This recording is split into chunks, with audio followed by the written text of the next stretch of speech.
Kung iniisip mo na pera, kagwapuhan, o pick-up lines ang dahilan kung bakit may lalaking palaging hinahabol ng babae, mali ka. Ang masakit na katotohanan, hindi ka attractive dahil gusto mong magustuhan. At habang mas pilit kang nagpapansin, mas lalo kang nagiging invisible. Sa video na to, pag-uusapan natin ang masasakit na katotohanan ng buhay mula sa dark psychology, mga brutal na realidad ng pagnanasa, kapangyarihan at respeto. Hindi ito pampakilig, ito ay pagising. Juan, ang realidad sa attraction. May isang brutal na katotohanan na bihirang sabihin sa mga lalaki. Habang mas gusto mong magustuhan, mas lalo kang hindi ginagalang. Ito ang kabaligtaran ng itinuro sa atin ng pelikula, love songs at social media. Tinuruan tayong ipaglaban ang pag-ibig, ipakita ang feelings o nagawin ang lahat para sa babae. Pero hindi sinabi sa atin ang kapalit nito. Ang sabi ng isang pilosopo ng madilim na realidad ng tao, ang taong desperado sa pag-ibig ay kusang isinusuko ang kanyang kapangyarihan. At kapag isinuko mo ang kapangyarihan mo, nawawala ang attraction. Sa psikolohiya may tinatawag na value perception. Hindi hinahabol ng tao ang madaling makuha. Hinahabol nila ang may halaga.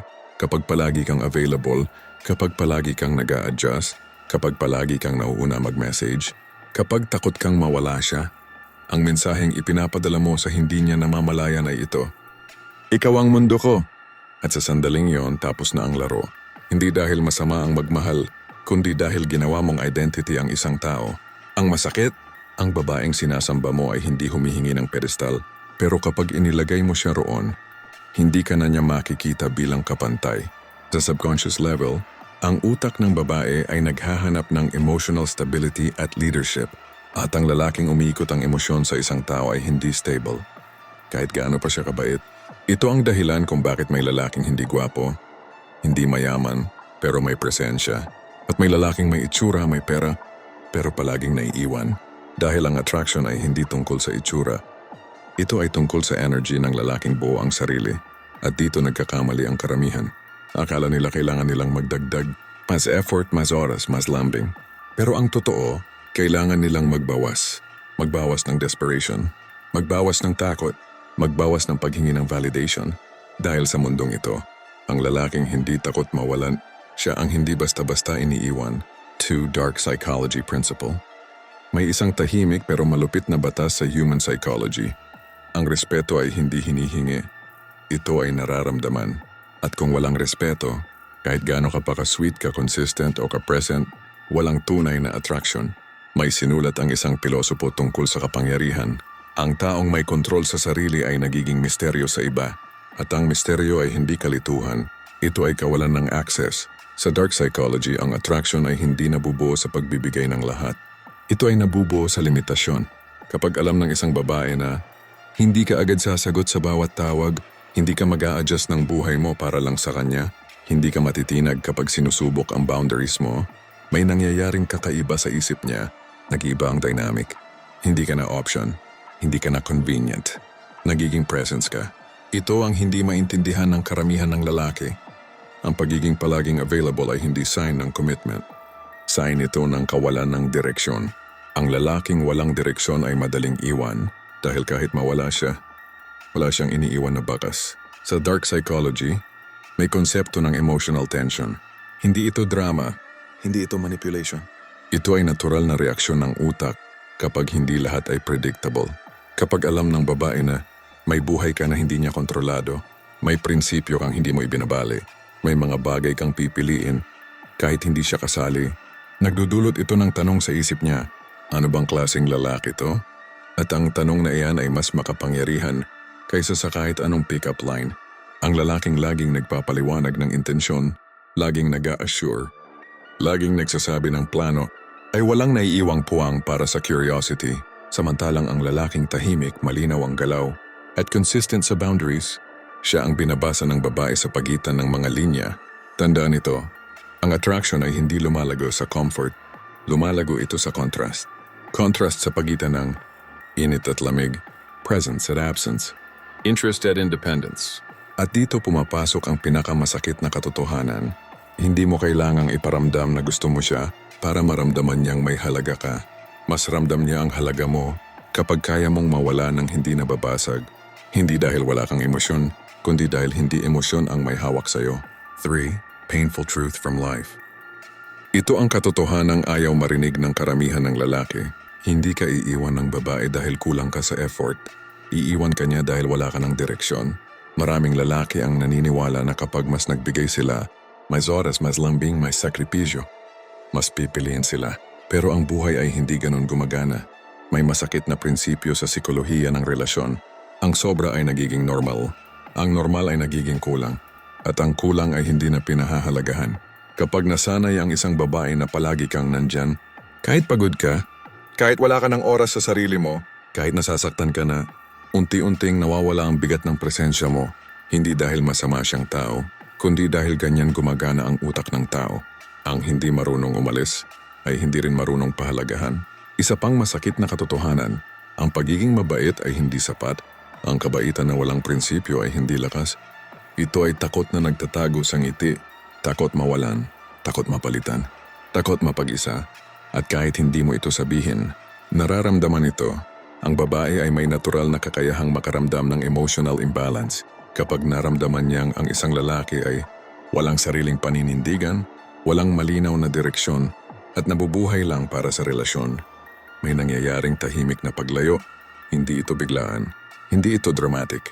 Ito ay unti-unti, mas madalang na reply, mas maikling sagot, mas maraming dahilan, hanggang sa isang araw, magugulat ka na lang, wala na siya. At dito papasok ang pinakamapait na realization. Hindi siya umalis dahil may mas pogi, hindi dahil may mas mayaman, kundi dahil mas buo ang sarili ng iba, ang lalaking may sarili niyang buhay. Kahit mas simple, ay mas ligtas sundan kaysa sa lalaking ginawang sentro ang isang tao. Dahil ang relasyon ay hindi dapat maging lifeline. Ito ay dapat partnership. Kapag ginawa mong sandalan ng isang babae para sa kaligayahan mo, binibigyan mo siya ng responsibilidad na hindi niya kailanman hiniling. At kapag napagod siya sa bigat na iyon, alis siya para iligtas ang sarili niya. Ito ang dahilan kung bakit maraming lalaki ang nagsasabing, "Ginawa ko naman lahat at naging mabait naman ako." Pero ang tanong na hindi nila tinanong sa sarili nila ay ito, may sarili ba akong buhay nung nandyan siya? Dahil ang lalaking walang sariling direksyon ay nawawala rin ng respeto. Una sa sarili, sunod sa iba. At kapag nawala ang respeto, kahit gaano ka pa kamahal noon, hindi yun sapat para manatili ang attraction. Person with dampened or attractiveness. Pagkatapos ng lahat ng masasakit na katotohanan, ito ang tanong. Ano nga ba talaga ang tunay na attractive na lalaki? Hindi siya yung maingay. Hindi siya yung nagyayabang. Hindi rin siya yung perpekto. Ang tunay na attractive na lalaki ay disiplinado. At ang disiplina ay hindi glamorous. Hindi ito pang post sa social media. Ito ay tahimik, paulit-ulit at madalas nakakabagot. Pero dito nagkakatalo ang karamihan. Ang disiplina ay ang kakayahang bumangon kahit walang gana, magtrabaho kahit walang pumapalakpak, manatili sa direksyon kahit walang nanonood. Ang ganitong lalaki ay bihirang makilala agad pero hindi siya madaling kalimutan. Sa sikolohiya, ang utak ng tao ay naakit sa consistency with depth. Hindi sa pabigla-bigla, hindi sa pa-impress. Ang lalaking may routine, nag-i-ehersisyo, nag-aaral, may malinaw na direksyon sa buhay, ay naglalabas ng signal na hindi kayang dayain. Kaya kong pangalagaan ang sarili ko. At kung kaya mong alagaan ang sarili mo, mas pinaniniwalaan ng iba na kaya mo ring panindigan ng iba. Kung pipiliin mo, isa itong mahalagang linya. Kung pipiliin mo, dahil ang tunay na lakas ay hindi sa dami ng babae sa paligid mo, kundi sa kakayahang hindi mamili dahil sa takot. Ang attractive na lalaki ay may standards. At ang standards ay hindi yabang. Ito ay filter. Hindi lahat ay papapasukin. Hindi lahat ay papasayahin. Hindi lahat ay bibigyan ng access sa emosyon mo. At dito nagbabago ang laro. Kapag naramdaman ng babae na hindi mo siya kailangan para maging buo, pinili mo siya, hindi ka umasa sa kanya, kaya mong umalis ng may dignidad, may respeto siyang mararamdaman kahit hindi niya ito ipaliwanag. At mula sa respetong iyon, doon pa lang nagsisimula ang tunay na attraction. May sinabi ang isang stoic thinker na tahimik pero matalim, kung kaya mong kontrolin ang sarili mo, wala nang ibang kailangang kontrolin.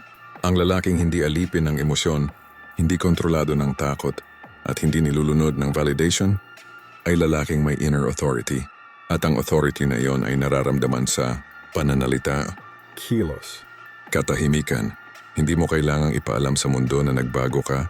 Makikita nila iyon. Sa huli, ang tunay na attractive na lalaki ay hindi naghahabol. Siya ang hinahabol ng sariling mga layunin.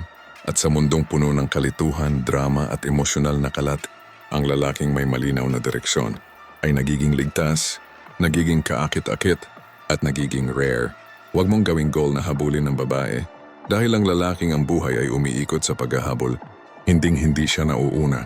Gawin mong goal na maging lalaking hindi kayang balewalain kahit hindi ka nagsasalita, kahit wala kang ipinapakitang resulta dahil ramdam ang presensya mo. Sa mundong puno ng ingay, yabang at desperasyon, kung saan lahat gustong mapansin, lahat gustong ma-validate, at lahat takot mapag-isa. Ang lalaking tahimik pero buo, ang siyang pinakadelikado. Hindi siya nagmamadali, hindi siya nagpapatunay, hindi siya nakikiusap sa mundo para pahalagahan siya. Tahimik niyang inaayos ang sarili niya, ang katawan niya, ang isip niya, ang direksyon niya. Habang ang iba ay abala sa paghahabol, siya ay abala sa pagbuo. Ayusin mo ang sarili mo kahit walang nanonood. Magtrabaho ka kahit walang pumapalakpak. Manatili ka sa disiplina kahit walang nakakaalam. Dahil darating ang araw, hindi ka na magtatanong kung sapat ka ba. Ang mundo na ang mag-a-adjust sa presensya mo. Iangat mo ang standards mo, hindi para manghusga ng iba, kundi para igalang ang sarili mo. Tumanggi ka kung kailangan, lumayo ka kung kinakailangan, at piliin mo ang sarili mo kahit mahirap.